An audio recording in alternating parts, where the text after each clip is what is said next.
ਨਾਲ ਜੁੜੀਆਂ तमाम ਖਬਰਾਂ ਲੈ ਕੇ ਤੁਹਾਡੇ ਮੁਖਾਤਿਬ ਹੁੰਦੇ ਹਾਂ ਤੇ ਕੋਸ਼ਿਸ਼ ਕਰਦੇ ਹਾਂ ਕਿ ਇਸ ਲਾਈਵ ਸੈਸ਼ਨ ਦੇ ਜ਼ਰੀਏ ਤੁਹਾਨੂੰ तमाम ਜਾਣਕਾਰੀ ਉਹ ਦੇ ਸਕੀਏ ਜੋ ਅੱਜ ਦਿਨ ਭਰ ਦੇ ਵਿੱਚ ਹੋਇਆ, ਕੀ ਕੁਝ ਚੰਗਾ ਰਿਹਾ, ਕੀ ਕੁਝ ਮਾੜਾ ਰਿਹਾ ਅੱਜ ਦੇ ਦਿਨ ਦੇ ਵਿੱਚ, ਕਿਉਂਕਿ ਕਰੋਨਾ ਬਿਮਾਰੀ ਜਿਹੜੀ ਹੈ ਲਗਾਤਾਰ ਫੈਲਦੀ ਜਾ ਰਹੀ ਹੈ। ਖਾਸ ਕਰਕੇ ਪੰਜਾਬ ਇਸ ਵੇਲੇ ਉਹਨਾਂ ਹਾਲਾਤਾਂ ਦੇ ਵਿੱਚੋਂ ਬੀਤ ਰਿਹਾ ਹੈ ਜਿੱਥੋਂ ਇਸ ਵੇਲੇ ਲੋਕਾਂ ਦੀ ਸਭ ਤੋਂ ਵੱਧ ਸਹਿਯੋਗ ਦੀ ਜ਼ਰੂਰਤ ਹੈ। ਨਾਲ ਦੀ ਨਾਲ ਪ੍ਰਸ਼ਾਸਨ ਆਪਣੇ ਵੱਲੋਂ ਕੀ ਕੋਸ਼ਿਸ਼ਾਂ ਕਰ ਰਿਹਾ ਉਹਨੂੰ ਸੁਧਾਰਨ ਦੀ ਲੋੜ ਹੈ। ਇਸ ਵੇਲੇ ਜੇ ਤਾਜ਼ਾ ਅੰਕੜਿਆਂ ਦੀ ਗੱਲ ਕਰੀਏ ਦੇਸ਼ ਦੁਨੀਆ ਦੇ ਵਿੱਚ ਕੀ ਹਾਲਾਤ ਨੇ ਤਾਂ ਉਹਨਾਂ ਦਾ ਜ਼ਿਕਰ ਸਭ ਤੋਂ ਪਹਿਲਾਂ ਕਰਦੇ ਹਾਂ। ਸਭ ਤੋਂ ਪਹਿਲਾਂ ਦੱਸ ਦਈਏ ਕਿ ਅੱਜ 35 ਲੱਖ ਦਾ ਅੰਕੜਾ ਜਿਹੜਾ ਆ ਉਹ ਵਿਸ਼ਵ ਭਰ ਦੇ ਵਿੱਚ ਕਰੋਨਾ ਪੀੜਤਾਂ ਦਾ ਪਾਰ ਹੋ ਚੁੱਕਾ, ਜਾਣੀ ਕਿ ਹੁਣ ਤੱਕ 35 ਲੱਖ ਤੋਂ ਵੱਧ ਲੋਕ ਜਿਹੜੇ ਨੇ ਇਸ ਬਿਮਾਰੀ ਦੇ ਨਾਲ ਪ੍ਰਭਾਵਿਤ ਹੋ ਚੁੱਕੇ ਨੇ। 2,45,000 ਤੋਂ ਵੱਧ ਉਹਨਾਂ ਲੋਕਾਂ ਦੀ ਹੋ ਗਈ ਹੈ ਜਿਹੜੇ ਇਸ ਬਿਮਾਰੀ ਦੇ ਨਾਲ ਆਪਣੀ ਜ਼ਿੰਦਗੀ ਦੀ ਜਿਹੜੀ ਜੰਗ ਆ ਉਹ ਹਾਰ ਚੁੱਕੇ ਨੇ ਤੇ 11,32,000 ਦੇ ਨਜ਼ਦੀਕ ਜਿਹੜਾ ਉਹ ਅੰਕੜਾ ਪਹੁੰਚ ਚੁੱਕਾ ਜਿਹੜੇ ਲੋਕ ਇਸ ਬਿਮਾਰੀ ਦੇ ਖਿਲਾਫ ਲੜੇ ਅਤੇ ਜੰਗ ਜਿੱਤ ਗਏ ਅਤੇ ਉਹ ਹੁਣ ਆਪਣੀ ਆਉਣ ਵਾਲੀ ਜ਼ਿੰਦਗੀ ਚੰਗੇ ਤਰੀਕੇ ਨਾਲ ਬਿਤਾਉਣ ਦੇ ਆਸਵੰਦ ਨੇ। ਨਾਲ ਦੀ ਨਾਲ ਜੇ ਅਸੀਂ ਵਿਸ਼ਵ ਭਰ ਦੇ ਅੰਕੜੇ ਦੀ ਜਦੋਂ ਗੱਲ ਕਰਦੇ ਹਾਂ ਤਾਂ USA ਦੀ ਧਰਤੀ ਵੱਡੇ ਪੱਧਰ ਤੇ ਪ੍ਰਭਾਵਿਤ ਹੈ ਕਿਉਂਕਿ ਇੱਥੇ ਹੁਣ ਜਿਹੜਾ ਅੰਕੜਾ 11,63,000 ਤੋਂ ਪਾਰ ਹੋ ਚੁੱਕਾ ਤੇ ਇੱਥੇ ਲਗਾਤਾਰ ਜਿਹੜੀ ਆ ਗਿਣਤੀ ਵੱਧਦੀ ਜਾ ਰਹੀ ਹੈ ਕਿਉਂਕਿ 3,000 ਤੋਂ ਵੱਧ ਮਾਮਲੇ ਨਵੇਂ ਦਰਜ ਕੀਤੇ ਗਏ ਨੇ।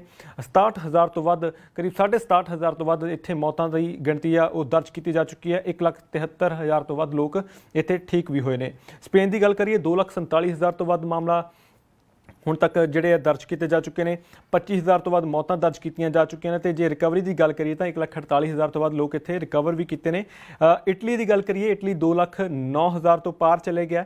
28,000 ਤੋਂ ਵੱਧ ਲੋਕ ਠੀਕ ਹੋਏ ਨੇ ਅਤੇ ਰਿਕਵਰੀ ਦੀ ਗੱਲ ਕਰੀਏ ਤਾਂ 79,000 ਲੋਕ ਜਿਹੜੇ ਨੇ ਇੱਥੇ ਉਹ ਠੀਕ ਵੀ ਹੋਏ ਨੇ। UK ਦੀ ਗੱਲ ਕਰੀਏ UK 1,82,000 ਤੋਂ ਪਾਰ ਚਲੇ ਗਿਆ ਤੇ ਇੱਥੇ ਜਿਹੜੀ ਮੌਤਾਂ ਦੀ ਦਰ ਹੈਗੀ ਹੈ ਉਹ ਵੀ 28,131 ਤੋਂ ਪਾਰ ਚਲੇ ਗਈ ਹੈ, ਜਾਣੀ ਕਿ ਉਹ ਵੀ ਇਟਲੀ ਦੇ ਜਿੰਨੀਆਂ ਕੁ ਇਟਲੀ ਦੇ ਵਿੱਚ ਮੌਤਾਂ ਹੋਈਆਂ ਉਸ ਤੋਂ ਥੋੜ੍ਹੀਆਂ ਜਿਹੀਆਂ ਘੱਟ ਇੰਗਲੈਂਡ ਦੇ ਵਿੱਚ ਹੋਈਆਂ। ਫਰਾਂਸ ਦੀ ਗੱਲ ਕਰੀਏ ਫਰਾਂਸ ਦੇ ਵਿੱਚ 1,68,000 ਤੋਂ ਵੱਧ ਇਹ ਅੰਕੜਾ ਹੁਣ ਤੱਕ ਜਾ ਚੁੱਕਾ, ਜਾਣੀ ਕਿ ਇੰਨੇ ਲੋਕ ਪ੍ਰਭਾਵਿਤ ਹੋ ਚੁੱਕੇ ਨੇ। 24,760 ਤੋਂ ਵੱਧ ਲੋਕ ਜਿਹੜੇ ਨੇ ਇਸ ਬਿਮਾਰੀ ਦੇ ਨਾਲ ਆਪਣੀ ਜਾਨ ਗਵਾ ਚੁੱਕੇ ਨੇ। ਜਰਮਨ ਦੀ ਅਸੀਂ ਗੱਲ ਕਰੀਏ ਜਰਮਨੀ ਦੇ ਵਿੱਚ 1,65,000 ਤੋਂ ਵੱਧ ਇਹ ਅੰਕੜਾ ਪਹੁੰਚ ਚੁੱਕਿਆ। ਰਸ਼ੀਆ ਦੇ ਵਿੱਚ 1,34,000 ਤੋਂ, ਤੁਰਕੀ ਦੇ ਵਿੱਚ 1,24,000 ਤੋਂ। ਜੇ ਇਸੇ ਤਰ੍ਹਾਂ ਅਸੀਂ ਭਾਰਤ ਦੀ ਗੱਲ ਕਰੀਏ ਭਾਰਤ ਦੇ ਵਿੱਚ ਹੁਣ ਤੱਕ 40,000 ਤੋਂ ਵੱਧ ਲੋਕ ਇਸ ਬਿਮਾਰੀ ਦੇ ਨਾਲ ਪੀੜਤ ਹੋ ਚੁੱਕੇ ਨੇ।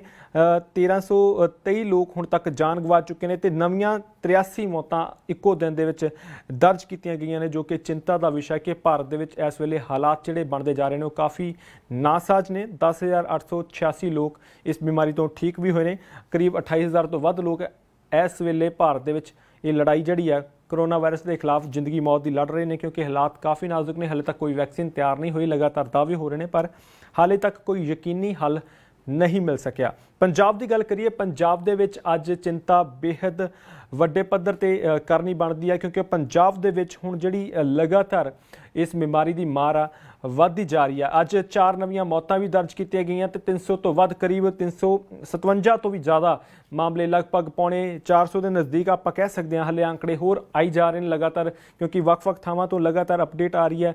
ਤਰਨਤਾਰਨ ਤੋਂ ਵੀ ਨਵੇਂ ਮਾਮਲੇ ਸਾਹਮਣੇ ਆਏ ਨੇ, ਇਸੇ ਤਰੀਕੇ ਦੇ ਨਾਲ ਮੁਕਤਸਰ ਤੋਂ ਵੀ ਨਵੇਂ ਮਾਮਲੇ ਸਾਹਮਣੇ ਆਏ ਨੇ ਤੇ ਇਹ ਚਿੰਤਾ ਲਗਾਤਾਰ ਵੱਧਦੀ ਜਾ ਰਹੀ ਹੈ। ਪੰਜਾਬ ਦੇ ਵਿੱਚ ਜਿਹੜਾ ਸਰਕਾਰ ਦੇ ਵੱਲੋਂ ਇੱਕ ਸ਼ਾਮ ਨੂੰ ਕੋਵਿਡ ਬੁਲੇਟਿਨ ਜਾਰੀ ਕੀਤਾ ਜਾਂਦਾ ਉਸ ਮੁਤਾਬਕ ਹੁਣ ਤੱਕ ਜਿਹੜਾ ਉਹਨਾਂ ਨੇ ਅੰਕੜਾ ਦੱਸਿਆ ਉਸ ਮੁਤਾਬਕ ਤਾਂ 1,102 ਲੋਕ ਇਸ ਵੇਲੇ ਇਸ ਬਿਮਾਰੀ ਦੇ ਨਾਲ ਪ੍ਰਭਾਵਿਤ ਹੋ ਚੁੱਕੇ ਨੇ ਹੁਣ ਤੱਕ। ਪਰ ਜਿਹੜਾ ਤਾਜ਼ਾ ਅਪਡੇਟ ਆਈ ਹੈ ਉਸ ਮੁਤਾਬਕ ਜੇ ਅਸੀਂ ਤਰਨਤਾਰਨ ਵਾਲੇ ਮਾਮਲੇ ਵੀ ਦਰਜ ਕਰ ਲਈਏ ਵਿੱਚ ਤੇ ਨਾਲ ਦੀ ਨਾਲ ਇਸ ਤੋਂ ਇਲਾਵਾ ਜਿਹੜੇ ਮੁਕਤਸਰ ਦੇ ਵਿੱਚ ਜਿਹੜੀ 42-43 ਮਾਮਲੇ ਸਾਹਮਣੇ ਆਏ ਉਹ ਵੀ ਦਰਜ ਕੀਤੇ, ਉਹ ਪੰਜਾਬ ਸਰਕਾਰ ਨੇ ਵੀ ਕੀਤੇ ਨੇ। ਪਰ ਜਿਹੜੇ ਨਵੇਂ ਤਰਨਤਾਰਨ ਤੋਂ ਨਵੇਂ ਮਾਮਲੇ ਸਾਹਮਣੇ ਆਏ ਸੀ ਤੇ ਕੁਝ ਮਾਮਲੇ ਹੋਰ ਥਾਵਾਂ ਤੋਂ ਸਾਹਮਣੇ ਆਏ ਉਹ ਦਰਜ ਨਹੀਂ ਕੀਤੇ ਤਾਂ ਉਹਨਾਂ ਨੂੰ ਜੇ ਅਸੀਂ ਅੰਕੜਿਆਂ ਨੂੰ ਦਰਜ ਕਰ ਲਈ ਤਾਂ ਕਰੀਬ 1,128 ਜਾਂ 30 ਦੇ ਨਜ਼ਦੀਕ ਇਹ ਅੰਕੜਾ ਇਸ ਵੇਲੇ ਤੱਕ ਪਹੁੰਚ ਚੁੱਕਾ। ਕੱਲ੍ਹ ਨੂੰ ਹੋਰ ਅਪਡੇਟ ਇਹਦੀ ਆ ਜਾਵੇਗੀ। ਮੌਤਾਂ ਦੀ ਗਿਣਤੀ ਜਿਹੜੀ ਹੈ ਅੱਜ 4 ਨਵੀਆਂ ਮੌਤਾਂ ਦਰਜ ਕੀਤੀਆਂ ਗਈਆਂ ਪੰਜਾਬ ਦੇ ਵਿੱਚ। ਪਹਿਲੀ ਮੌਤ ਫਿਰੋਜ਼ਪੁਰ ਦੇ ਵਿੱਚ ਇੱਕ 40 ਸਾਲਾ ਸ਼ਖਸ ਸੀਗਾ ਜਿਹੜਾ ਅਲੀ ਕੇ ਪਿੰਡ ਦਾ ਰਹਿਣ ਵਾਲਾ, ਉਸ ਦੀ ਮੌਤ ਹੋਈ ਹੈ। ਜਾਣਕਾਰੀ ਇਹ ਵੀ ਮਿਲੀ ਹੈ ਕਿ ਉਸ ਦੀ ਮੌਤ ਤੋਂ ਪਹਿਲਾਂ ਇਲਾਜ ਚੱਲ ਰਿਹਾ ਸੀਗਾ ਪਰ ਮੌਤ ਤੋਂ ਬਾਅਦ ਉਸ ਦਾ ਜਿਹੜਾ ਟੈਸਟ ਜਦੋਂ ਉਹਦੀ ਰਿਪੋਰਟ ਆਈ ਤਾਂ ਪਤਾ ਲੱਗਾ ਕਿ ਵਿਅਕਤੀ ਕਰੋਨਾ ਦੇ ਨਾਲ ਜੂਝ ਰਿਹਾ ਸੀ, ਉਸ ਨੂੰ ਇਸ ਬਿਮਾਰੀ ਦਾ ਪੀੜਤ ਪਾਇਆ ਗਿਆ ਤੇ ਇਹ ਹੈਰਾਨੀ ਵਾਲੀ ਗੱਲ ਸੀ ਕਿ ਹੋਰ ਵੀ ਬਹੁਤ ਸਾਰੇ ਲੋਕ ਉਸ ਦੇ ਸੰਪਰਕ ਦੇ ਵਿੱਚ ਆਏ ਹੋਣਗੇ ਤਾਂ ਇਸ ਕਰਕੇ ਹੁਣ ਆਲੇ ਦੁਆਲੇ ਚਿੰਤਾ ਦਾ ਮਾਹੌਲ ਹੈ। ਅਲੀ ਕੇ ਪਿੰਡ ਨੂੰ ਇਸ ਵੇਲੇ ਸੀਲ ਕਰ ਦਿੱਤਾ ਗਿਆ। ਇਸੇ ਤਰੀਕੇ ਦੇ ਨਾਲ DMC ਦੇ ਵਿੱਚ ਇੱਕ ਵਿਅਕਤੀ ਦਾ ਇਲਾਜ ਚੱਲ ਰਿਹਾ ਸੀਗਾ ਜੋ ਕਿ ਲੁਧਿਆਣਾ ਦਾ ਰਹਿਣ ਵਾਲਾ ਸੀਗਾ, ਉਸ ਦੀ ਵੀ ਮੌਤ ਹੋਈ ਹੈ। ਇਸ ਦੇ ਨਾਲ ਲੁਧਿਆਣਾ ਦੇ ਵਿੱਚ ਜਿਹੜੀ ਮੌਤ ਹੋਈ ਹੈ, ਲੁਧਿਆਣਾ ਦੇ ਵਿੱਚ 2 ਮੌਤਾਂ ਹੋਈਆਂ ਨੇ, ਇੱਕ DMC ਦੇ ਵਿੱਚ ਡੀਐਮਸੀ ਦੇ ਵਿੱਚ 2 ਮੌਤਾਂ ਹੋਈਆਂ ਨੇ। ਇੱਕ ਵਿਅਕਤੀ ਜਿਹੜਾ ਸੀਗਾ ਉਹ ਫਗਵਾੜਾ ਦਾ ਰਹਿਣ ਵਾਲਾ ਸੀਗਾ ਤੇ ਇੱਕ ਮਹਿਲਾ ਦੀ ਜਿਹੜੀ ਮੌਤ ਹੋਈ ਹੈ ਉਹ ਲੁਧਿਆਣਾ ਦੀ ਹੀ ਰਹਿਣ ਵਾਲੀ ਸੀ। ਇਸ ਤਰੀਕੇ ਦੇ ਨਾਲ ਲੁਧਿਆਣਾ ਦੇ ਵਿੱਚ 2 ਮੌਤਾਂ ਹੋਈਆਂ, ਪਰ ਇੱਕ ਫਗਵਾੜਾ ਦੀ ਗਿਣੀ ਜਾਵੇਗੀ ਕਿਉਂਕਿ ਉਸ ਵਿਅਕਤੀ ਨੂੰ ਫਗਵਾੜਾ ਦੇ ਵਿੱਚ ਇਲਾਜ ਨਹੀਂ ਮਿਲ ਰਿਹਾ ਸੀ, ਤਾਂ ਉਸ ਤੋਂ ਬਾਅਦ ਉਹਨਾਂ ਨੂੰ ਡੀਐਮਸੀ ਹਸਪੀਟਲ ਦੇ ਵਿੱਚ ਦਾਖਲ ਕਰਵਾਇਆ ਗਿਆ ਸੀ ਤੇ ਇਸ ਤਰੀਕੇ ਨਾਲ ਉੱਥੇ ਉਹਨਾਂ ਦੀ ਮੌਤ ਹੋ ਗਈ। ਇੱਕ ਮੌਤ ਦੀਪਕ ਨਾਮ ਵਿਅਕਤੀ ਦੀ ਬਾਬਾ ਬਕਾਲਾ ਦੇ ਵਿੱਚ ਦਰਜ ਕੀਤੀ ਗਈ ਹੈ ਤੇ ਇਸ ਦੇ ਨਾਲ ਕੁੱਲ 4 ਮੌਤਾਂ ਅੱਜ ਦੇ ਦਿਨ ਦੇ ਵਿੱਚ ਹੀ ਪਿਛਲੇ 24 ਘੰਟਿਆਂ ਦੇ ਵਿੱਚ ਦੇਖਣ ਨੂੰ ਮਿਲੀਆਂ ਤੇ ਹੁਣ ਕੁੱਲ ਗਿਣਤੀ ਜਿਹੜੀ ਹੈ ਪੰਜਾਬ ਦੇ ਵਿੱਚ 24 ਤੱਕ ਪਹੁੰਚ ਚੁੱਕੀ ਹੈ। ਪੰਜਾਬ ਦੇ ਵਿੱਚ ਇਸ ਜਿਹੜੇ ਹਾਲਾਤ ਬਣਦੇ ਜਾ ਰਹੇ ਨੇ ਕਿਉਂਕਿ ਵੱਡੀ ਗਿਣਤੀ ਉਹਨਾਂ ਲੋਕਾਂ ਦੀ ਹੈ ਜਿਹੜੇ ਬਾਕੀ ਸੂਬਿਆਂ ਤੋਂ ਟਰੈਵਲ ਕਰਕੇ ਪੰਜਾਬ ਦੇ ਵਿੱਚ ਆਏ ਨੇ। ਬਹੁਤ ਸਾਰੇ ਲੋਕ ਇਸ ਵੇਲੇ ਇਸ ਮੁੱਦੇ ਤੇ ਸਿਆਸਤ ਵੀ ਕਰ ਰਹੇ ਨੇ ਕਿ ਸੰਗਤ ਦੇ ਕਰਕੇ ਕਰੋਨਾ ਫੈਲ ਰਿਹਾ ਜਾਂ ਸਿੱਖਾਂ ਦੇ ਕਰਕੇ ਕਰੋਨਾ ਫੈਲ ਰਿਹਾ, ਤਾਂ ਉਹਨਾਂ ਨੂੰ ਸਾਫ਼ ਤੌਰ ਤੇ ਸਮਝ ਲੈਣਾ ਚਾਹੀਦਾ ਕਿ ਇਹ ਬਿਮਾਰੀ ਅਜਿਹੀ ਨਹੀਂ ਕੋਈ ਜਾਣਬੁੱਝ ਕੇ ਆਪਣੇ ਆਪ ਨੂੰ ਕਰਵਾ ਕੇ ਤੇ ਬਾਕੀ ਲੋਕਾਂ ਨੂੰ ਫੈਲਾਵੇ। ਤੇ ਜਿਹੜੇ ਲੋਕ ਇਸ ਵੇਲੇ ਸਿਆਸੀ ਰੋਟੀਆਂ ਸੇਕ ਰਹੇ ਨੇ ਇਸ ਮੁੱਦੇ ਤੇ ਉਹਨਾਂ ਨੂੰ ਵੀ ਸੁਚੇਤ ਰਹਿਣਾ ਚਾਹੀਦਾ ਕਿਉਂਕਿ ਇਹ ਬਿਮਾਰੀ ਕਿਸੇ ਨੂੰ ਵੀ ਹੋ ਸਕਦੀ ਹੈ। ਜੇ ਅੱਜ ਤੁਸੀਂ ਮਜ਼ਾਕ ਦੇ ਵਿੱਚ ਜਾਂ ਆਪਣੀ ਨਿੱਜੀ ਮਫਾਦਾਂ ਦੇ ਲਈ ਇੱਦਾਂ ਦੀਆਂ ਟਿੱਪਣੀਆਂ ਜਾਂ ਇੱਦਾਂ ਦੀ ਸਿਆਸਤ ਕਰ ਰਹੇ ਹੋ ਤਾਂ ਤੁਹਾਨੂੰ ਥੋੜ੍ਹਾ ਜਿਹਾ ਖੌਫ ਖਾਣਾ ਚਾਹੀਦਾ ਕਿਉਂਕਿ ਇਹ ਬਿਮਾਰੀ ਕਿਸ ਨੂੰ ਕਿਹੜੇ ਵੇਲੇ ਹੋ ਜਾਵੇ ਉਸ ਦਾ ਕੋਈ ਪਤਾ ਨਹੀਂ। ਤਾਂ ਇਸ ਵੇਲੇ ਜ਼ਿੰਦਗੀ ਮੌਤ ਦੀ ਲੜਾਈ ਹੈ ਤੇ ਉਸ ਦੇ ਵਿੱਚ ਸਿਆਸਤ ਨਾ ਕੀਤੀ ਜਾਵੇ ਤਾਂ ਬਿਹਤਰ ਹੋਵੇਗਾ। ਦੱਸ ਦਈਏ ਕਿ ਜਿਹੜੇ ਲੋਕ ਬਾਹਰੋਂ ਆ ਰਹੇ ਨੇ ਉਹਨਾਂ ਦੀਆਂ ਬਹੁਤ ਸਾਰੀਆਂ ਵੀਡੀਓ ਵੀ ਲਗਾਤਾਰ ਵਾਇਰਲ ਹੋ ਰਹੀਆਂ ਸੀਗੀਆਂ ਕਿ ਜਿੱਥੇ ਉਹਨਾਂ ਨੂੰ ਰੱਖਿਆ ਜਾ ਰਿਹਾ ਉੱਥੇ ਹਾਲਾਤ ਜਿਹੜੇ ਨੇ ਉਹ ਚੰਗੇ ਨਹੀਂ ਹੈਗੇ।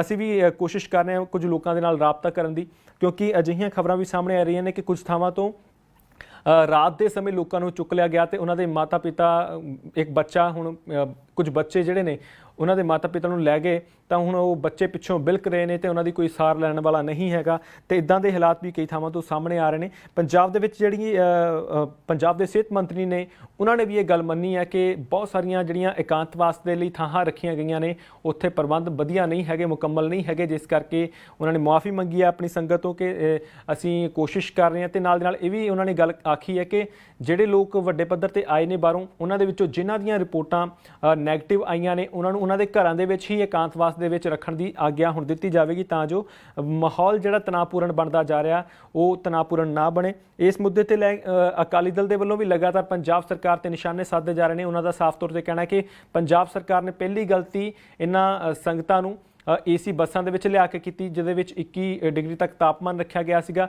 ਤੇ ਦੂਜੀ ਗਲਤੀ ਹੁਣ ਲਿਆਉਣ ਤੋਂ ਬਾਅਦ ਜਿਹੜੇ ਪਹਿਲਾਂ ਪ੍ਰਬੰਧ ਕਰਨੇ ਚਾਹੀਦੇ ਸੀ ਪ੍ਰਬੰਧ ਪੁਖਤਾ ਨਹੀਂ ਕੀਤੇ ਗਏ ਤੇ ਦੂਜੀ ਗਲਤੀ ਉਹ ਵੱਡੇ ਪੱਧਰ ਤੇ ਕੀਤੀ ਜਾ ਰਹੀ ਹੈ ਜਿਸ ਕਰਕੇ ਸੰਗਤ ਨੂੰ ਵੱਡੇ ਪੱਧਰ ਤੇ ਖੱਜਲ ਖੁਆਰ ਹੋਣਾ ਪੈ ਰਿਹਾ। ਇਸ ਸਮੇਂ ਦੇ ਦੌਰਾਨ ਇੱਕ ਇਹ ਵੀ ਸਵਾਲ ਉੱਠਿਆ ਕਿ ਬਹੁਤ ਸਾਰੀ ਸੰਗਤ ਜਿਹੜੀ ਗੁਰੂ ਘਰੋਂ ਆਈ ਹੈ, ਹਜੂਰ ਸਾਹਿਬ ਦੀ ਘਰੋਂ ਆਈ ਹੈ, ਉੱਥੋਂ ਮੱਥਾ ਟੇਕਣ ਜਿਹੜੇ ਲੋਕ ਗਏ ਸੀਗੇ ਉੱਥੋਂ ਮੱਥਾ ਟੇਕ ਕੇ ਜਿਹੜੇ ਵਾਪਸ ਪਰਤੇ ਨੇ ਉਹਨਾਂ ਨੂੰ ਡੇਰਿਆਂ ਦੇ ਵਿੱਚ ਰਖਾਇਆ ਜਾ ਰਿਹਾ, ਨਾ ਕਿ ਗੁਰੂ ਘਰਾਂ ਦੀਆਂ ਸਰਾਵਾਂ ਦੇ ਵਿੱਚ ਜਾਂ ਨਿੱਜੀ ਜਿਹੜੇ ਸਕੂਲ ਹੁੰਦੇ ਨੇ, ਪ੍ਰਾਈਵੇਟ ਸਕੂਲ ਹੁੰਦੇ ਨੇ ਜਾਂ ਸਰਕਾਰੀ ਸਕੂਲ ਹੁੰਦੇ ਨੇ, ਨਾ ਕਿ ਉਹਨਾਂ ਦੇ ਵਿੱਚ। ਤਾਂ ਕੁਝ ਥਾਵਾਂ 'ਤੇ ਉਹਨਾਂ ਦੇ ਵਿੱਚ ਵੀ ਰਖਾ ਰਿਹਾ, ਪਰ ਜਿਹੜੀਆਂ ਥਾਵਾਂ 'ਤੇ ਡੇਰਿਆਂ ਦੇ ਵਿੱਚ ਰਖਾਇਆ ਜਾ ਰਿਹਾ ਤੇ ਉੱਥੇ ਵੀ ਕੁਝ ਸਿੱਖ ਟਿੱਪਣੀਆਂ ਕਰ ਰਹੇ ਨੇ ਕਿ ਹੁਣ ਕਿਤੇ ਨਾ ਕਿਤੇ ਜਿਹੜੇ ਹਾਲਾਤ ਨੇ ਕਾਫੀ ਨਾਸਾਜ਼ ਨੇ ਤੇ ਉਹਨਾਂ ਦੇ ਵਿੱਚ ਇੱਦਾਂ ਦੇ ਮੁੱਦੇ ਵੀ ਉੱਠ ਰਹੇ ਨੇ ਕਿ ਗੁਰੂ ਘਰਾਂ ਤੋਂ ਲਿਆ ਕੇ ਡੇਰਿਆਂ ਦੇ ਵਿੱਚ ਰੱਖਣਾ ਕਿੰਨਾ ਕੁ ਵਾਜਬ ਆ। ਇੱਦਾਂ ਦੇ ਸਵਾਲ ਵੀ ਜਿਹੜੇ ਆ ਸਮਾਜ ਦੇ ਵਿੱਚ ਉੱਠਣੇ ਸ਼ੁਰੂ ਹੋ ਗਏ ਨੇ। ਜੇ ਅਸੀਂ ਗੱਲ ਕਰੀਏ ਤਾਂ ਇੱਥੇ ਡੇਰਾ ਬਾਬਾ ਨਾਨਕ ਤੋਂ ਸੁਖਜਿੰਦਰ ਸਿੰਘ ਰੰਧਾਵਾ ਨੇ ਵੀ ਇੱਕ ਸਵਾਲ ਖੜਾ ਕੀਤਾ। ਉਹਨਾਂ ਨੇ ਕਿਹਾ ਕਿ SGPC ਦੇ ਵੱਲੋਂ ਸਰਾਵਾਂ ਨਹੀਂ ਦਿੱਤੀਆਂ ਜਾ ਰਹੀਆਂ, ਇਕਾਂਤਵਾਸ ਦੇ ਵਿੱਚ ਲੋਕਾਂ ਨੂੰ ਰੱਖਿਆ ਜਾਵੇ ਤਾਂ ਇਸ ਕਰਕੇ ਉੱਥੇ ਵੀ ਦਿੱਕਤ ਵੱਡੇ ਪੱਧਰ ਤੇ ਫੈਲ ਰਹੀ ਹੈ ਤੇ ਉਹਨਾਂ ਨੇ ਸਾਫ਼ ਤੌਰ ਤੇ ਕਿਹਾ ਕਿ ਕਿਤੇ ਨਾ ਕਿਤੇ SGPC ਨੂੰ ਇਸ ਵੇਲੇ ਸਾਥ ਦੇਣਾ ਚਾਹੀਦਾ। ਤੇ ਦੂਜੇ ਪਾਸੇ SGPC ਦੇ ਪ੍ਰਧਾਨ ਗੋਬਿੰਦ ਸਿੰਘ ਲੌਂਗੋਵਾਲ ਨੇ ਵੀ ਇਸ ਗੱਲ ਦਾ ਜਵਾਬ ਦਿੱਤਾ। ਉਹਨਾਂ ਨੇ ਕਿਹਾ ਕਿ ਅਜਿਹੀ ਕੋਈ ਵੀ ਗੱਲ ਨਹੀਂ ਹੈਗੀ, ਸਰਕਾਰ ਜਾਣ ਕੇ ਆਪਣੇ ਪ੍ਰਬੰਧਾਂ ਦੇ ਉੱਪਰ ਕਿਤੇ ਨਾ ਕਿਤੇ ਜਿਹੜੇ ਉਹਨਾਂ ਦੇ ਵੱਲੋਂ ਵਧੀਆ ਤਰੀਕੇ ਦੇ ਨਾਲ ਨਹੀਂ ਕੀਤੇ ਗਏ ਤਾਂ ਉਹਨਾਂ ਦੇ ਪਰਦਾ ਪਾਉਣ ਦੀ ਕੋਸ਼ਿਸ਼ ਕਰ ਰਹੀ ਹੈ। ਦੂਜੇ ਪਾਸੇ ਜੇ ਅਸੀਂ ਗੱਲ ਕਰੀਏ ਤਾਂ ਇੱਕ ਵੱਡੀ ਚਿੰਤਾ ਅੱਜ ਅੰਮ੍ਰਿਤਸਰ ਤੋਂ ਵੀ ਦੇਖਣ ਨੂੰ ਮਿਲੀ। ਅੰਮ੍ਰਿਤਸਰ ਨੂੰ ਸੀਲ ਕਰ ਦਿੱਤਾ ਗਿਆ। ਕਾਰਨ ਇਹ ਰਿਹਾ ਕਿ ਉੱਥੇ ਹੱਦੋਂ ਵੱਧ ਮਾਮਲੇ ਹੁਣ ਤੱਕ ਦਰਜ ਕੀਤੇ ਜਾ ਚੁੱਕੇ ਨੇ। 208 ਕਰੀਬ ਮਾਮਲਿਆਂ ਦੀ ਗਿਣਤੀ ਹੁਣ ਤੱਕ ਜਿਹੜੀ ਸਾਹਮਣੇ ਆਈ ਹੈ ਉਹ ਹੁਣ ਤੱਕ ਉੱਥੇ ਪਹੁੰਚ ਚੁੱਕੀ ਹੈ ਤੇ ਇਸ ਕਰਕੇ ਅੰਮ੍ਰਿਤਸਰ ਦੀਆਂ ਜਿਹੜੀਆਂ ਸਰਹੱਦਾਂ ਨੇ ਉਹਨਾਂ ਨੂੰ ਸੀਲ ਕਰ ਦਿੱਤਾ ਗਿਆ ਤਾਂ ਜੋ ਆਵਾਜਾਈ ਕਿਸੇ ਤਰ੍ਹਾਂ ਦੀ ਨਾ ਹੋ ਸਕੇ। ਕਿਉਂਕਿ ਵੱਡੀ ਚਿੰਤਾ ਇਹ ਵੀ ਸੀਗੀ ਕਿ ਹੁਣ 4 ਮਈ ਕੱਲ੍ਹ ਤੋਂ ਜਿਹੜਾ ਤੀਜਾ ਪੜਾਅ ਸ਼ੁਰੂ ਹੋਵੇਗਾ ਲਾਕਡਾਊਨ ਦਾ, ਉਹਦੇ ਵਿੱਚ ਬਹੁਤ ਸਾਰੀਆਂ ਰਿਆਇਤਾਂ ਦਿੱਤੀਆਂ ਗਈਆਂ ਤੇ ਰਿਆਇਤਾਂ ਦੇ ਚੱਲਦੇ ਕੁਝ ਲੋਕ ਜ਼ਿਆਦਾ ਵੱਡੇ ਪੱਧਰ ਤੇ ਨਾ ਘੁੰਮਣ ਤੇ ਇਸ ਕਰਕੇ ਉਹਨਾਂ ਨੇ ਵੱਲੋਂ ਇਹ ਸਰਹੱਦਾਂ ਸੀਲ ਕਰਕੇ ਪ੍ਰਬੰਧ ਮੁਕੰਮਲ ਕਰਨ ਦੀ ਕੋਸ਼ਿਸ਼ ਕੀਤੀ ਗਈ ਹੈ ਤਾਂ ਜੋ ਇਹ ਬਿਮਾਰੀ ਜਿਹੜੀ ਹੈ ਵੱਡੇ ਪੱਧਰ ਤੇ ਨਾ ਫੈਲੇ। ਗੱਲ ਚੰਡੀਗੜ੍ਹ ਦੀ ਕਰਦੇ ਹਾਂ। ਚੰਡੀਗੜ੍ਹ ਦੇ ਵਿੱਚ ਵੀ ਪਹਿਲੀ ਮੌਤ ਜਿਹੜੀ ਹੈ ਉਹ ਕਰੋਨਾ ਵਾਇਰਸ ਦੇ ਕਰਕੇ ਦਰਜ ਕੀਤੀ ਗਈ ਹੈ। ਚੰਡੀਗੜ੍ਹ ਦੇ ਸੈਕਟਰ 18 ਦੀ ਰਹਿਣ ਵਾਲੀ ਬਜ਼ੁਰਗ ਔਰਤ 82 ਸਾਲਾਂ ਦੀ ਉਹਨਾਂ ਦੀ ਮੌਤ ਹੋਈ ਹੈ। ਪਿਛਲੀ 20 ਅਪ੍ਰੈਲ ਨੂੰ ਉਹਨਾਂ ਦਾ ਟੈਸਟ ਪੋਜ਼ਿਟਿਵ ਪਾਇਆ ਗਿਆ ਸੀ, ਜਿਸ ਤੋਂ ਬਾਅਦ ਲਗਾਤਾਰ ਉਹਨਾਂ ਦਾ ਇਲਾਜ ਚੱਲ ਰਿਹਾ ਸੀ ਤੇ ਅੱਜ ਉਹ ਵੀ ਜ਼ਿੰਦਗੀ ਮੌਤ ਦੀ ਲੜਾਈ ਲੜਦੇ ਲੜਦੇ ਇਸ ਬਿਮਾਰੀ ਦੇ ਅੱਗੇ ਗੋਡੇ ਟੇਕ ਗਏ ਤੇ ਉਹਨਾਂ ਦੀ ਮੌਤ ਜਿਹੜੀ ਆ ਉਹ ਹੋ ਗਈ। ਮੰਦਭਾਗੀ ਗੱਲ ਹੈ। ਤੇ ਚੰਡੀਗੜ੍ਹ ਦੇ ਵਿੱਚ ਇਹ ਪਹਿਲੀ ਮੌਤ ਦਰਜ ਕੀਤੀ ਗਈ ਹੈ। ਹੁਣ ਤੱਕ 97 ਕੁੱਲ ਮਾਮਲੇ ਚੰਡੀਗੜ੍ਹ ਦੇ ਵਿੱਚ ਦਰਜ ਕੀਤੇ ਜਾ ਚੁੱਕੇ ਨੇ। ਜੇ ਅਸੀਂ ਗੱਲ ਕਰੀਏ ਚੰਡੀਗੜ੍ਹ ਦੀ ਤਾਂ ਹੁਣ ਕੁਝ ਰਿਆਇਤਾਂ ਦਿੱਤੀਆਂ ਜਾਣੀਆਂ ਨੇ, 4 ਮਈ ਤੋਂ ਰਿਆਇਤਾਂ ਲਾਗੂ ਹੋਣੀਆਂ ਨੇ ਤੇ ਇਸ ਸੰਬੰਧੀ ਚੰਡੀਗੜ੍ਹ ਨੂੰ ਲੈ ਕੇ ਬੜੇ ਸਵਾਲ ਉੱਠ ਰਹੇ ਸੀਗੇ ਕਿ ਚੰਡੀਗੜ੍ਹ ਦੇ ਵਿੱਚ ਰਿਆਇਤਾਂ ਨਹੀਂ ਦਿੱਤੀਆਂ ਜਾਣਗੀਆਂ। ਇੱਦਾਂ ਦੀਆਂ ਅਫਵਾਹਾਂ ਵੀ ਫੈਲੀਆਂ, ਪਹਿਲਾਂ ਵੀ ਅਸੀਂ ਤੁਹਾਡੇ ਨਾਲ ਜ਼ਿਕਰ ਕੀਤਾ, ਪਰ ਸਾਫ਼ ਤੌਰ ਤੇ ਗਵਰਨਰ ਦੇ ਵੱਲੋਂ ਇੱਕ ਬੈਠਕ ਕੀਤੀ ਗਈ ਪ੍ਰਸ਼ਾਸਨ ਦੇ ਅਧਿਕਾਰੀਆਂ ਦੇ ਨਾਲ ਤਾਂ ਉਸ ਤੋਂ ਬਾਅਦ ਇਹ ਫੈਸਲਾ ਲਿਆ ਗਿਆ ਕਿ ਚੰਡੀਗੜ੍ਹ ਦੇ ਵਿੱਚ ਔਡ ਈਵਨ ਦੇ ਤਹਿਤ ਹੀ ਦੁਕਾਨਾਂ ਅਤੇ ਵਾਹਨ ਚੱਲਣਗੇ, ਜਾਣੀ ਕਿ ਔਡ ਈਵਨ ਦੇ ਤਹਿਤ ਹੀ ਦੁਕਾਨਾਂ ਖੁੱਲਣਗੀਆਂ ਅਤੇ ਉਸ ਮੁਤਲਕ ਹੀ ਜਿਹੜੀਆਂ ਦੁਕਾਨਾਂ ਦੇ ਨਾਲ ਬਾਕੀ ਜੇ ਕੋਈ ਵਾਹਨ ਚਲਾਉਣ ਨੂੰ ਪਰਮਿਸ਼ਨ ਦਿੱਤੀ ਜਾਊਗੀ ਸਵੇਰੇ 7 ਤੋਂ ਸ਼ਾਮੀ 7 ਵਜੇ ਤੱਕ ਤਾਂ ਉਸੇ ਮੁਤਲਕ ਹੀ ਦਿੱਤੀ ਜਾਊਗੀ। ਜਿਵੇਂ ਕਿ ਜੇ ਜਿਨ੍ਹਾਂ ਦੁਕਾਨਾਂ ਦੇ ਨੰਬਰ ਔਡ ਦੇ ਹਿਸਾਬ ਨਾਲ ਹੋਏ ਜਾਂ ਈਵਨ ਦੇ ਹਿਸਾਬ ਨਾਲ ਹੋਏ 2 4 6 8 ਇਹ ਇੱਕ ਦਿਨ ਖੁੱਲਣਗੀਆਂ ਤੇ ਅਗਲੇ ਦਿਨ ਦੂਸਰੀਆਂ ਖੁੱਲਣਗੀਆਂ। ਇਸ ਤਰੀਕੇ ਦੇ ਨਾਲ ਦੁਕਾਨਾਂ ਖੋਲ੍ਹਣ ਦੀ ਪਰਮਿਸ਼ਨ ਜਿਹੜੀ ਆ ਉਹ ਦਿੱਤੀ ਗਈ ਹੈ। ਚੰਡੀਗੜ੍ਹ ਦੇ ਵਿੱਚ ਲਿਕਵਰ ਦੀਆਂ ਸ਼ਾਪ ਖੁੱਲਣਗੀਆਂ ਤੇ ਅਹਾਤਿਆਂ ਨੂੰ ਕੋਈ ਪਰਮਿਸ਼ਨ ਨਹੀਂ ਦਿੱਤੀ ਗਈ। ਇਸ ਤੋਂ ਇਲਾਵਾ ਜਿਹੜੇ ਸੈਲੂਨ ਆ ਉਹ ਵੀ ਬੰਦ ਰਹਿਣਗੇ, ਮਾਲ ਬੰਦ ਰਹਿਣਗੇ ਤੇ ਸਿਰਫ ਜ਼ਰੂਰਤ ਦੀਆਂ ਦੁਕਾਨਾਂ ਜਿਹੜੀਆਂ ਜ਼ਰੂਰਤ ਦਾ ਸਮਾਨ ਜਿਨ੍ਹਾਂ ਦੀ ਲੋਕਾਂ ਨੂੰ ਲੋੜ ਹੈਗੀ ਆ ਉਹੀ ਖੋਲ੍ਹਣ ਨੂੰ ਪਰਮਿਸ਼ਨ ਦਿੱਤੀ ਗਈ ਹੈ। ਨਾਲ ਦੀ ਨਾਲ ਬਾਕੀ ਸਾਰੀਆਂ ਹਦਾਇਤਾਂ ਇਨ ਬਿਨ ਲਾਗੂ ਰਹਿਣਗੀਆਂ, ਜਿਨ੍ਹਾਂ ਦੇ ਵਿੱਚ ਅਸੀਂ ਜੇ ਗੱਲ ਕਰੀਏ ਸਮਾਜਿਕ ਦੂਰੀ ਬਣਾ ਕੇ ਰੱਖਣੀ ਹੈ, ਸੈਨੀਟਾਈਜੇਸ਼ਨ ਹੋਣੀ ਚਾਹੀਦੀ ਹੈ, ਲੋਕਾਂ ਨੂੰ ਮਾਸਕ ਪਾਉਣੇ ਪੈਣਗੇ, ਮਾਸਕ ਦੇ ਨਾਲ ਗਲਵਜ਼ ਵੀ ਪਾਉਣ ਤਾਂ ਉਹਨਾਂ ਦੀ ਆਪਣੀ ਬਿਹਤਰੀ ਹੋਵੇਗੀ। ਸਮਾਜਿਕ ਦੂਰੀ ਤੇ ਸਭ ਤੋਂ ਵੱਡਾ ਜ਼ੋਰ ਦਿੱਤਾ ਜਾ ਰਿਹਾ। ਦੱਸਦੀ ਕਿ ਅੱਜ ਕੁਝ ਚੰਗੀਆਂ ਚੀਜ਼ਾਂ ਜਿਹੜੀਆਂ ਹੋਈਆਂ, ਕਰੋਨਾ ਫਲਾਈਪਾਸਟ ਕੀਤਾ ਗਿਆ। ਕਰੋਨਾ ਦੇ ਜਿਹੜੇ ਵਾਰੀਅਰਸ ਨੇ, ਜਿਹੜੇ ਕਰੋਨਾ ਯੋਧੇ ਨੇ, ਜਿਹੜੇ ਲਗਾਤਾਰ ਇਸ ਬਿਮਾਰੀ ਦੇ ਖਿਲਾਫ ਗਰਾਊਂਡ ਜ਼ੀਰੋ ਤੇ ਜਾ ਕੇ ਲੜਾਈ ਲੜ ਰਹੇ ਨੇ, ਡਾਕਟਰ ਸਾਹਿਬਾਨ ਹੋ ਗਏ, ਸੈਨੀਟਾਈਜੇਸ਼ਨ ਦੇ ਜਿਹੜੇ ਮੁਲਾਜ਼ਮ ਹੋ ਗਏ ਜਾਂ ਪੁਲਿਸ ਕਰਮੀ ਹੋ ਗਏ ਜਾਂ ਮੀਡੀਆ ਕਰਮੀ ਹੋ ਗਏ, ਜਿਹੜੇ ਲਗਾਤਾਰ ਲੋਕਾਂ ਤੱਕ ਖਬਰਾਂ ਪਹੁੰਚਾ ਰਹੇ ਨੇ, ਤਾਂ ਉਹਨਾਂ ਦੇ ਲਈ ਦਿੱਲੀ ਦੇ ਵਿੱਚ ਫਲਾਈਪਾਸਟ ਕੀਤਾ ਗਿਆ। ਫੁੱਲਾਂ ਦੀ ਵਰਖਾ ਜਹਾਜ਼ਾਂ ਦੇ ਜ਼ਰੀਏ ਕੀਤੀ ਗਈ ਤੇ ਇੰਡੀਅਨ ਆਰਮੀ ਦੇ ਵੱਲੋਂ, ਇੰਡੀਅਨ 에ਅਰ ਫੋਰਸ ਦੇ ਵੱਲੋਂ ਇਹ ਸਾਰੀ ਜਿਹੜੀ ਭੂਮਿਕਾ ਨਿਭਾਈ ਗਈ ਤੇ ਆਪਣੇ ਵੱਲੋਂ ਉਹਨਾਂ ਦੇ ਵੱਲੋਂ ਸਤਿਕਾਰ ਭੇਂਟ ਕੀਤਾ ਗਿਆ, ਜਿੰਨੇ ਵੀ ਲੋਕ ਇਸ ਵੇਲੇ ਇਸ ਬਿਮਾਰੀ ਦੇ ਖਿਲਾਫ ਜ਼ਮੀਨੀ ਪੱਧਰ ਤੇ ਜਾ ਕੇ ਗਰਾਊਂਡ ਜ਼ੀਰੋ ਤੇ ਜਾ ਕੇ ਲੜਾਈ ਲੜ ਰਹੇ ਨੇ। ਪੰਜਾਬ ਦੀ ਇੱਕ ਅਹਿਮ ਗੱਲ ਅੱਜ ਇਹ ਵੀ ਕਰਨੀ ਬਣਦੀ ਹੈ ਕਿ ਪੰਜਾਬ ਦੇ ਵਿੱਚ ਕਿੰਨੀ ਫਸਲ ਜਿਹੜੀ ਆ ਹੁਣ ਤੱਕ ਉਸ ਦੀ ਵਿਕਰੀ ਜਿਹੜੀ ਹੋ ਗਈ ਆ। 91 ਲੱਖ ਮੀਟ੍ਰਿਕ ਟਨ ਫਸਲ ਜਿਹੜੀ ਆ ਹੁਣ ਤੱਕ ਸਰਕਾਰ ਦੇ ਵੱਲੋਂ ਖਰੀਦੀ ਜਾ ਚੁੱਕੀ ਹੈ। ਜੇ ਅਸੀਂ ਮੋਟੇ ਅੰਕੜੇ ਦੀ ਗੱਲ ਕਰੀਏ ਤਾਂ ਸਰਕਾਰ ਨੇ ਪੂਰਾ 135 ਲੱਖ ਮੀਟ੍ਰਿਕ ਟਨ ਦਾ ਟੀਚਾ ਰੱਖਿਆ, ਜਿਸ ਦੇ ਵਿੱਚੋਂ 91 ਲੱਖ ਮੀਟ੍ਰਿਕ ਟਨ ਖਰੀਦੀ ਗਈ। 10,000 ਕਰੋੜ ਤੋਂ ਵੱਧ ਦੀ ਜਿਹੜੀ ਖੇਤੀ ਆਰਥਿਕਤਾ ਉਸ ਦੇ ਵਿੱਚ ਵੀ ਪੈਸੇ ਦੇ ਦਿੱਤੇ ਗਏ ਨੇ। ਤੇ ਇਸ ਦੇ ਨਾਲ ਹੀ ਜੇ ਅਸੀਂ ਗੱਲ ਕਰੀਏ ਤਾਂ ਹੁਣ ਤੱਕ ਕਿੰਨੇ ਪਾਸਿਸ ਦਿੱਤੇ ਗਏ ਸੀਗੇ ਕਿਸਾਨਾਂ ਨੂੰ, ਤਾਂ ਉਹਨਾਂ ਦੀ ਗਿਣਤੀ 11.84 ਲੱਖ ਪਾਸਿਸ ਦੀ ਪਹੁੰਚ ਗਈ ਹੈ। ਜਾਣੀ ਕਿ ਇੰਨੇ ਪਾਸਿਸ ਦੇ ਜ਼ਰੀਏ ਵੱਖ-ਵੱਖ ਥਾਵਾਂ ਤੋਂ, ਵੱਖ-ਵੱਖ ਜ਼ਿਲ੍ਹਿਆਂ ਤੋਂ ਕਿਸਾਨਾਂ ਨੇ ਪਾਸ ਲਏ ਤਾਂ ਉਹਨਾਂ ਨੇ ਇੰਨੀ ਪਾਸਾਂ ਦੇ ਤਹਿਤ ਆਪਣੀ ਜਿਹੜੀ ਫਸਲ ਆ ਮੰਡੀਆਂ ਤੱਕ ਪਹੁੰਚਾਤੀ। ਪਰ ਫਿਰ ਵੀ ਅੱਜ ਕੁਝ ਤਸਵੀਰਾਂ ਅਜਿਹੀਆਂ ਵੀ ਸਾਹਮਣੇ ਆਈਆਂ ਜਿੱਥੇ ਮੌਸਮ ਜਿਹੜਾ ਸੀਗਾ ਉਹ ਨਾਸਾਜ਼ ਨਜ਼ਰ ਆਇਆ, ਜਿਸ ਕਰਕੇ ਬਹੁਤ ਸਾਰੀਆਂ ਮੰਡੀਆਂ ਦੇ ਵਿੱਚ ਕਣਕ ਦੀਆਂ ਬੋਰੀਆਂ ਪਾਣੀ ਦੇ ਵਿੱਚ ਭਿੱਜੀਆਂ ਹੋਈਆਂ ਦਿਖਾਈ ਦਿੱਤੀਆਂ ਤੇ ਕਿਸਾਨਾਂ ਦੀ ਚਿੰਤਾ ਇਸ ਕਰਕੇ ਕਾਫੀ ਹੱਦ ਤੱਕ ਵੱਧ ਗਈ ਹੈ, ਕਿਉਂਕਿ ਹਾਲੇ ਵੀ ਕੁਝ ਮੰਡੀਆਂ ਅਜਿਹੀਆਂ ਨੇ ਜਿੱਥੇ ਫਸਲ ਦੀ ਲਿਫਟਿੰਗ ਨਹੀਂ ਹੋਈ, ਫਸਲ ਨਹੀਂ ਖਰੀਦੀ ਗਈ ਤੇ ਉਸ ਨੂੰ ਲੈ ਕੇ ਕਿਸਾਨਾਂ ਦੇ ਵਿੱਚ ਚਿੰਤਾ ਹੈ। ਇਹ ਵੀ ਗੱਲ ਤੁਹਾਨੂੰ ਦੱਸ ਦਈਏ ਕਿ ਬਹੁਤ ਸਾਰੀਆਂ ਥਾਵਾਂ ਤੇ ਕਿਸਾਨਾਂ ਦੀ ਫਸਲ ਦੀ ਖਰੀਦ ਹੋ ਚੁੱਕੀ ਹੈ। ਜਿਹੜੀ ਫਸਲ ਢੇਰੀਆਂ ਤੋਂ ਬਾਅਦ ਬੋਰੀਆਂ ਦੇ ਵਿੱਚ ਪੈ ਜਾਂਦੀਆਂ, ਬਹੁਤ ਸਾਰੇ ਕਈ ਲੋਕ ਜਿਹੜੇ ਖੇਤੀਬਾੜੀ ਦੇ ਨਾਲ ਸੰਬੰਧ ਨਹੀਂ ਰੱਖਦੇ, ਉਹਨਾਂ ਨੂੰ ਇਸ ਦਾ ਨਹੀਂ ਪਤਾ ਹੋਵੇਗਾ ਕਿ ਜਿਹੜੀ ਫਸਲ ਦੀ ਢੇਰੀਆਂ ਤੋਂ ਬਾਅਦ ਲਿਫਟਿੰਗ ਹੋ ਜਾਂਦੀ ਹੈ, ਬੋਰੀਆਂ 'ਚ ਪੈ ਜਾਂਦੀ ਹੈ, ਉਸ ਦੀ ਜ਼ਿੰਮੇਵਾਰੀ ਸਰਕਾਰ ਦੀ ਹੁੰਦੀ ਹੈ ਤੇ ਬਹੁਤ ਸਾਰੇ ਕਿਸਾਨ ਇਸ ਤੋਂ ਜਾਣੂ ਵੀ ਹੋਣਗੇ। ਪਰ ਬਹੁਤ ਸਾਰੇ ਕਿਸਾਨ ਤਾਂ ਜਾਣੂ ਹੈਗੇ ਨੇ, ਪਰ ਆਮ ਲੋਕਾਂ ਨੂੰ ਇਸ ਗੱਲ ਦਾ ਨਹੀਂ ਪਤਾ ਹੁੰਦਾ। ਤਾਂ ਅਜਿਹੀਆਂ ਗੱਲਾਂ ਵੀ ਜਿਹੜੀਆਂ ਨੇ ਅੱਜ ਦੇਖਣ ਨੂੰ ਮਿਲੀਆਂ, ਕਿਉਂਕਿ ਮੌਸਮ ਜਿਹੜਾ ਲਗਾਤਾਰ ਨਾਸਾਜ਼ ਰਿਹਾ ਕਿਸਾਨਾਂ ਦੇ ਉੱਪਰ। ਇੱਕ ਪਾਸੇ ਤਾਂ ਕਰੋਨਾ ਦੀ ਮਾਰ ਰਹੀ, ਕਰੋਨਾ ਦੇ ਮਾਰ ਦੇ ਤਹਿਤ ਬਹੁਤ ਸਾਰੀਆਂ ਮੰਡੀਆਂ ਦੇ ਵਿੱਚ ਅਲੱਗ ਤੌਰ ਤੇ ਪ੍ਰਬੰਧ ਕਰਨੇ ਪਏ, ਖਰੀਦ ਕੇਂਦਰ ਵਾਧੂ ਬਣਾਉਣੇ ਪਏ ਤੇ ਕਿਸਾਨਾਂ ਨੂੰ ਵੀ ਬਹੁਤ ਸਾਰੀਆਂ ਦਿੱਕਤਾਂ ਦਾ ਸਾਹਮਣਾ ਕਰਨਾ ਪਿਆ ਨਾਲ ਦੀ ਨਾਲ, ਕਿਉਂਕਿ ਹਾਲਾਤ ਉੱਦਾਂ ਦੇ ਨਹੀਂ ਸੀ, ਆਮ ਵਰਗੇ ਨਹੀਂ ਸੀ। ਤਾਂ ਦੂਜੇ ਪਾਸੇ ਬਾਰਿਸ਼ ਵੀ ਪਿਛਲੇ ਦਿਨੀ ਜਦੋਂ ਕਿਸਾਨਾਂ ਨੇ ਵਾਢੀ ਸ਼ੁਰੂ ਕੀਤੀ ਉਸ ਵੇਲੇ ਵੀ ਕੁਝ ਦਿਨ ਬਾਰਿਸ਼ ਹੁੰਦੀ ਰਹੀ, ਤਾਂ ਉਸ ਤੋਂ ਬਾਅਦ ਜਦੋਂ ਮੰਡੀਆਂ 'ਚ ਫਸਲ ਲਿਆ ਰਹੀ ਸੀ ਉਦੋਂ ਵੀ ਬੱਦਲ ਕਾਲੇ ਛਾਏ ਰਹੇ। ਤਾਂ ਅੱਜ ਇੱਕ ਵਾਰ ਫਿਰ ਮੌਸਮ ਜਿਹੜਾ ਬਦਲਿਆ, ਤੇਜ਼ ਹਵਾਵਾਂ ਚੱਲੀਆਂ, ਉਹਨਾਂ ਨੇ ਕਾਫੀ ਚਿੰਤਾ ਜਿਹੜੀ ਆ ਮੰਡੀਆਂ ਦੇ ਵਿੱਚ ਰਹਿ ਰਹੇ ਲੋਕਾਂ ਦੀ ਵਧਾ ਦਿੱਤੀ ਤੇ ਬਹੁਤ ਸਾਰੇ ਮਜ਼ਦੂਰ ਜਿਹੜੇ ਲਿਫਟਿੰਗ ਕਰ ਰਹੇ ਨੇ ਉਹਨਾਂ ਨੂੰ ਵੀ ਕਾਫੀ ਚਿੰਤਾਵਾਂ ਦਾ ਸਾਹਮਣਾ ਕਰਨਾ ਪਿਆ।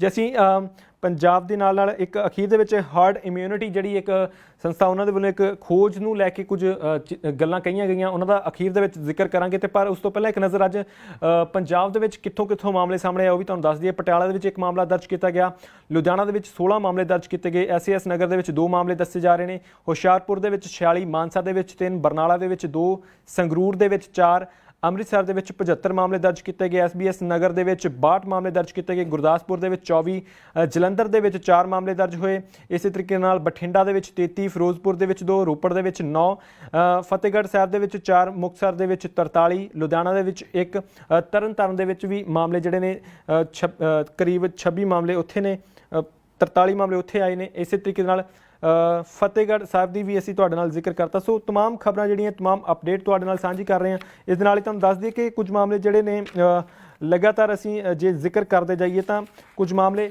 ਵੱਖ-ਵੱਖ ਥਾਵਾਂ ਤੋਂ ਲਗਾਤਾਰ ਆ ਰਹੇ ਨੇ, ਲਗਾਤਾਰ ਨਵੀਂ ਅਪਡੇਟ ਹੋ ਰਹੀ ਹੈ। ਤਰਨਤਾਰਨ ਦੇ ਵਿੱਚ 26 ਮਾਮਲੇ ਦਰਜ ਕੀਤੇ ਗਏ ਸੀ ਤੇ 24 ਹੁਣ ਤੱਕ ਗਿਣਤੀ ਹੋ ਚੁੱਕੀ ਹੈ ਤੇ ਇਹ ਮਾਮਲੇ ਲਗਾਤਾਰ ਵੱਧਦੇ ਜਾ ਰਹੇ ਨੇ। ਮੁਕਤਸਰ ਦੇ ਵਿੱਚ ਨਵੇਂ ਮਾਮਲੇ ਦਰਜ ਕੀਤੇ ਗਏ, ਮੁਕਤਸਰ ਦੇ ਮਾਮਲਿਆਂ ਦਾ ਵੀ ਜਿਹੜਾ ਜ਼ਿਕਰ ਤੁਹਾਡੇ ਨਾਲ ਕੀਤਾ ਸੀ। 42 ਮਾਮਲੇ ਤਾਂ ਉਹਨਾਂ ਦੇ ਵਿੱਚੋਂ ਸਾਫ਼ ਤੌਰ ਤੇ ਉਹੀ ਦੱਸੇ ਜਾ ਰਹੇ ਸੀ ਕਿ ਜਿਹੜੇ ਸ਼ਰਧਾਲੂ ਸੀਗੇ ਤੇ ਕੁੱਲ 43 ਮਾਮਲੇ ਉੱਥੋਂ ਵੀ ਦਰਜ ਕੀਤੇ ਗਏ। ਤੇ ਜੇ ਹੁਣ ਕੁੱਲ ਗਿਣਤੀ ਕਰੀਏ ਤਾਂ ਸਭ ਤੋਂ ਵੱਧ ਮਾਮਲੇ ਇਸ ਵੇਲੇ ਪਹਿਲਾਂ ਸ਼ੁਰੂਆਤ ਦੇ ਵਿੱਚ ਅਸੀਂ ਜ਼ਿਕਰ ਕੀਤਾ ਸੀ ਅੰਮ੍ਰਿਤਸਰ ਦੇ ਵਿੱਚ ਹੋ ਚੁੱਕੇ ਨੇ, 218 ਤੱਕ ਗਿਣਤੀ ਪਹੁੰਚ ਚੁੱਕੀ ਹੈ। ਐਕਟਿਵ ਕੇਸ 208 ਨੇ, ਜਿਵੇਂ ਪਹਿਲਾਂ ਜ਼ਿਕਰ ਕੀਤਾ ਸੀ ਤੁਹਾਡੇ ਨਾਲ। ਇਸੇ ਤਰੀਕੇ ਦੇ ਨਾਲ ਜਲੰਧਰ ਦੇ ਵਿੱਚ 124 ਮਾਮਲੇ ਹੋ ਚੁੱਕੇ ਨੇ ਹੁਣ ਤੱਕ ਤੇ ਐਕਟਿਵ ਕੇਸ 112 ਨੇ।